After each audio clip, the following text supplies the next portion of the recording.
Et si les cailloux étaient eux aussi capables d'évoluer? Voilà la théorie fascinante que nous propose le chercheur en minéralogie Robert Hazen. Je vous explique tout. La théorie de l'évolution comporte 3 points clés. Premièrement, des éléments en interaction, comme par exemple des atomes qui vont venir former de nouvelles molécules avec une multitude de combinaisons possibles. Ensuite, la génération de ces mêmes combinaisons, comme la vie par exemple qui va venir mélanger différents gènes. Et enfin, le plus évident, le processus de sélection. Si le vivant se doit de survivre dans son environnement, le minéral de son côté se doit de rester stable. C'est-à-dire ne pas s'éroder, ne pas fondre, en somme ne pas se faire effacer par le temps, qu'il soit chronologique ou climatique.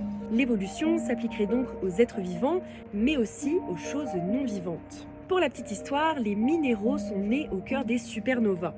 Au commencement, ils étaient à peine 12 et dès lors que le Soleil s'est mis à chauffer, ils sont devenus 60.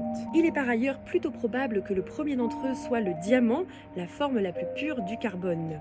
La formation de la Terre a élargi leur éventail à plus de 1500, mais c'est bel et bien l'apparition de la vie qui a fait exploser leur diversité à plus de 4000. Et oui, car ce qui est fascinant, c'est qu'on parle d'une coévolution entre le vivant et le minéral. Car si l'impact de la géologie sur la vie est aisément observable avec des organismes qui survivent à tout type d'environnement, l'impact de la vie sur notre géologie, lui, est souvent négligé.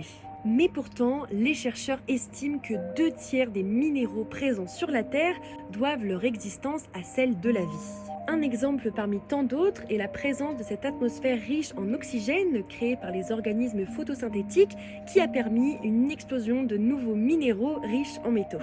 À propos de l'évolution minérale, voici le message que Robert Hazen aimerait faire passer. Si vous considérez le monde inerte comme une scène sur laquelle la vie joue son drame évolutif, détrompez-vous.